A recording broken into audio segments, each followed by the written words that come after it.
तो आज इस वीडियो में हम देखेंगे how I travel to Thailand in just 35,000 Indian rupees. मुझे उम्मीद है कि आपने मेरी थाईलैंड सीरीज की वीडियोस को देखा होगा और उन्हीं वीडियोस पे आप लोगों के कमेंट आ रहे थे कि थाईलैंड जाना है तो कितने पैसे लगेंगे, क्या क्या डॉक्यूमेंट्स लगेंगे, वीजा का प्रोसेस क्या है, खाने का क्या सीन है, बोट्स के टिकट कैसे बुक होंगे, कैसे घूम सकते हैं। आज इस वीडियो में मैं आज पूरी जानकारी देने वाला हूँ जिससे कि आपको भी अगर थाईलैंड जाना है तो आप बहुत ही आसानी से थाईलैंड घूम पाओगे। तो मैं आपको बता दूं कि मैं थाईलैंड में टोटल 11 दिन रुका था, जिसमें कि मैं 4 दिन बैंकॉक में रुका, 3 दिन में रुका फुकेत में, 1 दिन में रुका एनोंग में, 1 दिन में रुका कराबी में।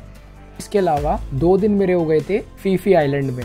तो सबसे पहले किसी भी कंट्री में घूमने से जाने से पहले आपको वीज़ा लेना पड़ता है। थाईलैंड जाने के लिए आज की तारीख में आप 2 तरह से वीज़ा ले सकते हो। पहला है स्टिकर वीज़ा और दूसरा वीज़ा है वीज़ा ऑन अराइवल। सबसे पहले बात करें स्टिकर वीज़ा की, तो स्टिकर वीज़ा वो वीज़ा होता है जो कि आपके पासपोर्ट पे चिपकाया जाता है। स्टिकर वीज़ा आप इंडिया से ही ले सकते हो, वो थोड़ा सस्ता पड़ता है, लेकिन उसके लिए आपको पूरा प्रोसेस करना पड़ेगा कि डॉक्यूमेंट सबमिट करो और जो भी वहाँ पे वीज़ा ऑफिस है थाईलैंड का वहाँ जाओ। लेकिन क्योंकि थाईलैंड उन गिनी चुनी कंट्रीज़ में से है जिसमें कि हमें वीज़ा ऑन अराइवल मिलता है, तो मैंने लिया था वीज़ा ऑन अराइवल। और ये वीज़ा ऑन अराइवल सीधा आप थाईलैंड एयरपोर्ट पर पहुँचने के बाद ही लेते हो। तो यही वीज़ा ऑन अराइवल मुझे पड़ा था थाईलैंड का ऑलमोस्ट 5,500 इंडियन रुपीज़ का, 5500 रुपये का मुझे पड़ा। अगर मैं इसे थाईलैंड की करेंसी में कन्वर्ट करूँ तो ये 2,200 थाई बात के आसपास बनता है। देखो हमारी जो इंडियन रुपीज़ है एक थाईलैंड के थाई बात में हमारे ऑलमोस्ट 2.5 रुपये के आसपास है। ये ऊपर नीचे होता रहता है, पर मोटा मोटा ये मान लो कि एक थाईलैंड के थाई बात में इंडिया के 2.5 रुपये के आसपास है। अब ये मान के चलो इजी कैलकुलेशन के लिए। मैंने वीज़ा ऑन अराइवल बैंकॉक में थाईलैंड के स्वर्णभूमि एयरपोर्ट से लिया था। इस वीज़ा ऑन अराइवल पे आप थाईलैंड में 15 दिन तक रुक सकते हो, लेकिन जब मैं गया था तब वहाँ पे परमिशन को बढ़ा के 30 दिन तक कर दिया गया था। यानी कि मैं चाहता तो थाईलैंड में 30 दिन तक भी रुक सकता था। तो ये थाईलैंड का वीज़ा ऑन अराइवल लेने के लिए कुछ रूल्स हैं जो कि आपको फॉलो करना पड़ेगा। ये रूल्स काफ़ी इंपॉर्टेंट है क्योंकि वहाँ पे जब मैं गया तो वहाँ पे मुझे कुछ कपल दिखे जिन्होंने ये रूल फॉलो नहीं किए थे, तो उन्होंने डायरेक्टली मना कर दिया था कि हम आपको डिपोर्ट कर देंगे अगर आपने ये सारी चीज़ें नहीं दी। तो रूल क्या है मैं आपको बताता हूँ। सबसे पहला रूल ये है कि आपको दिखाना पड़ेगा कंफर्म एयर टिकट, जिसमें कि आप इंडिया से थाईलैंड और थाईलैंड से इंडिया वापसी का टिकट दिखाओगे, या फिर थाईलैंड से किसी और कंट्री में जाने का, जहां भी आप जाना चाहते हो। बेसिकली आपको थाईलैंड छोड़ने का टिकट दिखाना होगा। दूसरा है आपके पास एक कोविड सर्टिफिकेट भी होना चाहिए। तीसरा है आपके पास होटल की कंफर्म बुकिंग होनी चाहिए। चौथा रूल ये है कि आपको एटलीस्ट 10,000 थाई बात कैरी करने हैं, जो कि चेक हो जाते हैं कई बार, प्लस साथ में आपको लगभग 2200 थाई बात एक्स्ट्रा और कैरी करने हैं, जो कि आपकी वीज़ा ऑन अराइवल की फीस होगी। वहाँ पे आसानी हो इसलिए मैं आपको एक टिप देना चाहूँगा कि 13 से 15,000 थाई बात आप कैरी कर सकते हो इंडिया से ही, तो आसानी रहेगी। मैं पर्सनली इंडिया से ही 15,000 थाई बात लेके गया था, जो कि ऑलमोस्ट 35,000 रुपये के आसपास बैठते हैं। मैं ये एडवाइस करूंगा कि आप इंडिया से ही एक्सचेंज करवा के लाना थाई बात, तो आपको एक्सचेंज रेट काफी अच्छा मिलेगा। अब बैंकॉक पहुंचने के बाद जो सबसे पहला सवाल था वो था रहने का। मैं रुका था खाओ सांग रोड पे, जो कि फेमस है काफ़ी ज़्यादा। कहाँ रुके इसके बारे में मैंने स्पेशली एक वीडियो बनाई हुई है, जो कि आप इस वीडियो को देखने के बाद जा करके देख सकते हैं, जो कि आपके स्क्रीन पे भी आ रही होगी। मेरा जो होटल था वो खाओ सांग रोड पे था, जिसमें मैंने पर नाइट 1400 रुपये पे किए थे। बैंकॉक जो कि थाईलैंड की कैपिटल है, उसमें घूमने के लिए सबसे अच्छा ऑप्शन है कि या तो वहाँ पे जो बस चलती है पब्लिक ट्रांसपोर्टेशन वो लो, या फिर आप बाइक टैक्सी लो। कार टैक्सी नहीं, बाइक टैक्सी। आप देखोगे कि जितने भी वेस्टर्नर्स होते हैं वो भी ज़्यादातर पब्लिक ट्रांसपोर्ट यानी बस वगैरह ही लेते हैं ट्रैवल करने के लिए। अगर आप बस से घूमोगे बैंकॉक में तो आपको पर राइड के ऑलमोस्ट 20 बात के आसपास ही देने पड़ेंगे मैक्सिमम। कई बार ये 15 बात हो जाते हैं, कई बार 20 बात हो जाते हैं, जो कि काफ़ी सही है क्योंकि अगर आप सेम जगह पे किसी कार से यानी टैक्सी से जाओगे तो उसी चीज़ के आपको कम से कम 300 बात के आसपास देने पड़ेंगे। तो आप देख सकते होंगे कितना ह्यूज डिफरेंस है। और एक प्लस पॉइंट ये भी है कि यहाँ पे जो बसेज होती हैं ये गवर्नमेंट वाली सिटी बस, वो सारी ज़्यादातर एसी होती हैं। इंडिया में जैसे ओला उबर है, ऐसे ही थाईलैंड में एक ग्रैब नाम से एक ऐप है जो कि काफ़ी सही है, जिससे कि आप बाइक टैक्सी बुक कर सकते हो। अब बैंकॉक में खाने के लिए आप थाई फूड भी खा सकते हो, और हाँ थाई फूड वेजिटेरियन भी होता है, पर क्योंकि मुझे उसकी स्मेल बिल्कुल पसंद नहीं थी तो मैंने पर्सनली इंडियन फूड ही खाया था। इंडियन फूड का प्राइस वैसे तो वेरी करता है, बट जनरली आप देखोगे कि मिठाई का एक पीस आपको मिल जाएगा ऑलमोस्ट 20 से 30 बात के आसपास का, डिपेंडिंग अपॉन आप क्या ले रहे हो। इसके अलावा आलू का पराठा मैंने खाया, एक पराठा आलू का आपको पड़ जाएगा लगभग 70 बात के आसपास का। इसके अलावा एक कप चाय आपको पड़ जाएगी ऑलमोस्ट 30 से 40 बात के आसपास की। और बैंकॉक में आपको काफ़ी सारे इंडियन रेस्टोरेंट मिल जाएंगे। हाँ, मैं वेजिटेरियन हूँ तो मैंने वेजिटेरियन फूड ही खाया था। बैंकॉक में घूमने के लिए बेस्ट जगह ये रही। सबसे पहले आता है मैकलोंग मार्केट। ये कमाल की मार्केट है जिसके अंदर आपने देखा होगा कि ट्रेन चलती है और उसके साइड में सामान बिकता है। आपने शायद डिस्कवरी चैनल पे भी इसकी वीडियोस देखी होंगी। दूसरे नंबर पे है वाट पाव टेम्पल, जो कि बहुत ही सुंदर और शांत जगह है, वहाँ आपको ज़रूर जाना चाहिए। भगवान बुद्ध का मंदिर है, काफ़ी पीसफुल जगह है। तीसरे नंबर पे जो चीज़ मुझे अच्छी लगी वो है खाओसान रोड। खाओसान रोड आपको ज़रूर घूमना चाहिए, जो कि सबसे फेमस स्ट्रीट है बैंकॉक की नाइट लाइफ की। और भी काफ़ी सारी है पर ये काफ़ी फेमस है। इसके अलावा चौथे नंबर पे आता है महानाकोन बिल्डिंग, जो कि एक बहुत ही अमेजिंग एक्सपीरियंस था। यहाँ आपको ज़रूर से जाना चाहिए। और हाँ, इसकी आपने शायद इंस्टाग्राम पे रील भी देखी होंगी ऐसी। जी हाँ, ये बैंकॉक में है।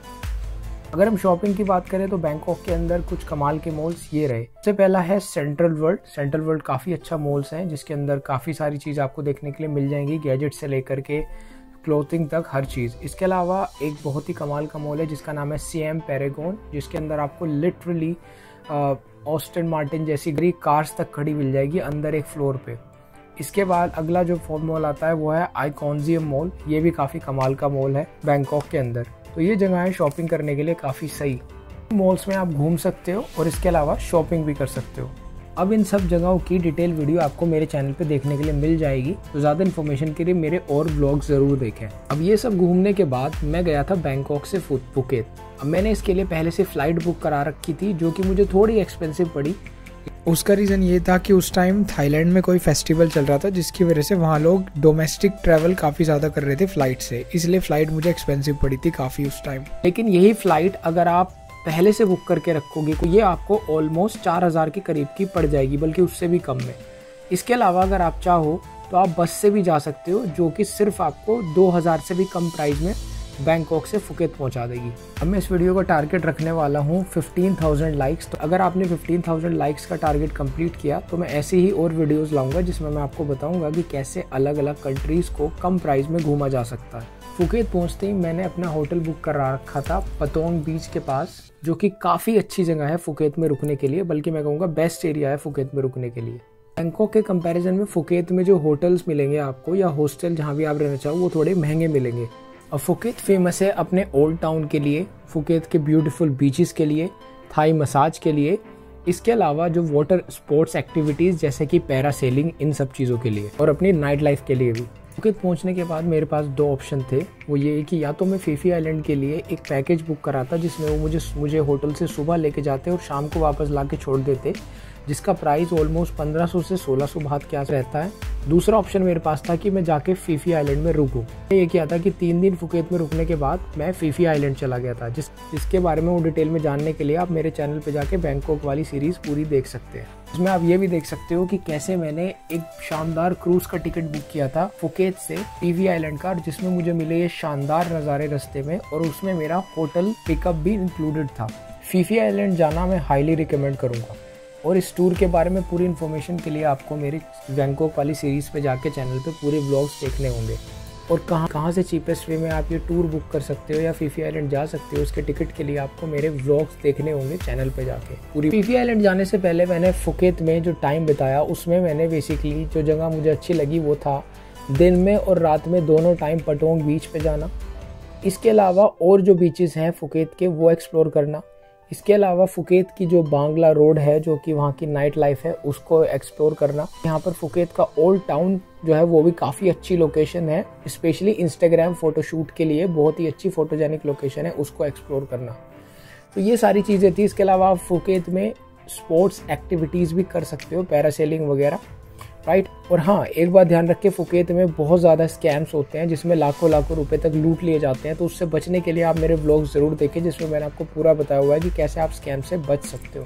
आप चाहो तो पूरी फुकेत सिटी का एक टूर भी बुक कर सकते हो एक दिन का, लेकिन मैंने वो नहीं किया था क्योंकि मुझे जो जगह जाना था मैं इंडिविजुअली अपने पास से खुद गया था। फुकेत में घूमने के लिए आप बाइक रेंट भी कर सकते हो क्योंकि वहाँ पे ज़्यादा पब्लिक ट्रांसपोर्टेशन अच्छी नहीं है। इसके अलावा एक अच्छा तरीका ये भी हो सकता है कि बाइक रेंट में फ्रॉड से बचने के लिए आप किसी बाइक ड्राइवर से बात कर सकते हो, और वही आपको पूरे दिन के हिसाब से आप उससे बात कर लो कि ये लोकेशन मुझे घुमा दे, वही आपको एक रेट पे आपको लोकेशन घुमा देगा। आप फुकेत पे पटोंग बीच के पास रुकते हो तो सबसे पहला फ़ायदा ये है कि दिन में और रात में आप आराम से बीच पे एंजॉय कर सकते हो और वहाँ के आसपास का जो एनवायरनमेंट होता है बीच के आसपास का वो काफ़ी शानदार होता है। फिर रात को पटोंग बीच के पास में ही बांग्ला रोड है तो वहाँ पे आप नाइट लाइफ भी एंजॉय कर सकते हो। पटोंग बीच के पास में ही काफ़ी सारे इंडियन रेस्टोरेंट है जहाँ पे आपको वेजिटेरियन फूड भी आराम से मिल जाएगा। और हाँ, एक चीज़ और है, फुकेत में जो खाना है वो बैंकॉक से महंगा है। तो जो भी मैंने बैंकॉक में रेट बताए थे उससे आपको महंगा ही मिलेगा। जैसे बैंकॉक में अगर 30 बात की चाय मिल रही थी तो हो सकता है कि फुकेत में आपको कहीं 50 की मिले, कहीं 60 की मिले। मेरे साथ भी ऐसा ही हुआ था। इसी तरह से पराठे या फिर और चीज़ों के रेट भी आप बढ़ा लेना। तो फुकेत में चीज़ें थोड़ी एक्सपेंसिव है, लेकिन हाँ, इंडियन वेजिटेरियन फूड आपको आराम से मिल जाएगा फुकेत में। फुकेत में अगर आप थाई मसाज कराना चाहते हो तो आप प्राइस ऑलमोस्ट 200 बात से शुरू होते हैं और फिर ऊपर तक जाते हैं। तो वो डिपेंडिंग अपॉन आप कितना कराना चाहते हो। अगर आप सिर्फ घूम के थक गए हो तो आप फुट मसाज भी करा सकते हो 200 बात के आसपास में। फुकेत के बाद मैं गया फीफी आइलैंड खूबसूरत से क्रूज़ में, और उसके बाद वहाँ पे मैं रुका और वहाँ से फिर मैं कई सारे आइलैंड्स के टूर पे गया जिसमें कि माया बे मेरा फेवरेट था। और इसके बारे में भी आप पूरी इन्फॉर्मेशन पता लगा सकते हो कि कहाँ से फीफी आइलैंड जाके मैंने आइलैंड्स का टूर बुक किया था, कैसा रहा मेरा फीफी आइलैंड का स्टे। इसके बारे में पूरी इन्फॉर्मेशन मैंने अपने ब्लॉग्स दी हुई है। तो इस वीडियो को देखने के बाद पूरी सीरीज़ ज़रूर देखना मेरी थाईलैंड वाली। फिर फाइनली फीफी आइलैंड के बाद मैं गया एनोंग, और एनोंग में भी मैं रहा, और उसके बाद मैं गया कराबी, और फिर फाइनली कराबी से मैंने बस पकड़ी और मैं वापस गया बैंकॉक, और फिर फाइनली बैंकॉक से मैं इंडिया आया। जो पूरी मेरी ट्रिप थी ये थी काफ़ी ज़्यादा लंबी, यानी मैं ऑलमोस्ट 11 दिन के लिए गया था। ऑफ कोर्स मेरे तो पैसे लग गए थे यार ज़्यादा ही, मेरे ऑलमोस्ट लगभग आप काउंट करके चलो तो ऑलमोस्ट 80,000 के करीब लग गए होंगे आराम से। अब जो चीज़ मैंने आपको ये बताई है कि आप 35,000 में कैसे घूम सकते हो, उसके अंदर बेसिकली ऐसे कर सकते हो कि आप ये जो ट्रिप है सिर्फ 5 दिन की अगर प्लान करो तो बड़े प्यार से कर सकते हो। जैसे फॉर एन एग्जाम्पल आप 3 दिन बैंकॉक में रख सकते हो और उसके बाद आप 2 दिन फुकेत में रुक सकते हो, जिसमें कि आप 1 दिन फुकेत में घूमो, दूसरे दिन अपना टूर प्लान करो जिसमें कि आप 1 डे के लिए फीफी आइलैंड के टूर पे चले जाओ और शाम को वापस आ जाओ, और फिर उसके बाद तीसरे दिन आप फुकेत से ही फ्लाइट पकड़ के इंडिया आ जाओ। तो 5 दिन में अगर आप रहते हो, 5 से 6 दिन में आप आराम से 35,000 में कर सकते हो, जो कि ऑलमोस्ट 15,000 थाई बात के आसपास हो जाएंगे। ऑफ कोर्स इसमें फ़्लाइट के टिकट इंक्लूडेड नहीं थे। फ़्लाइट के टिकट आने जाने के मिला के अगर आप पहले करते हो तो आराम से 25,000 के अंदर हो जाएंगे। बेस्ट सीज़न की बात करें तो बेस्ट सीज़न होगा आप मार्च अप्रैल के आसपास जाते हो तो काफ़ी अच्छा सीज़न होगा। उस टाइम मौसम बहुत अच्छा होता है घूमने के हिसाब से। अगर आपको पूरी ट्रिप के बारे में डिटेल में जानना है तो आप जाकर के मेरे चैनल पे थाईलैंड की पूरी सीरीज़ देख सकते हो, जिसमें कि मैंने एक एक चीज़ पूरी एक्सप्लेन करी है स्टेप बाय स्टेप, कहाँ पे कितना पैसा खर्च करना और कैसे स्कैम से बचना है, और कहाँ से आपको क्या क्या सबसे कम प्राइस में बुक कर सकते हो आप, और कहाँ पे आपको रहना चाहिए। मैंने हर एक चीज़ वहाँ पे एक्सप्लेन की हुई है, तो जाके आप इस सीरीज़ को देख सकते हो। उस सीरीज़ को भी अपने फ्रेंड्स के साथ शेयर कर सकते हो। दोस्तों अगर ये वीडियो आपको अच्छा लगा हो तो वीडियो को लाइक करना, अपने फ्रेंड्स फैमिली के साथ शेयर करना, और चलो मैं मिलता हूँ आपसे नेक्स्ट वीडियो में। तब तक के लिए बाय बाय।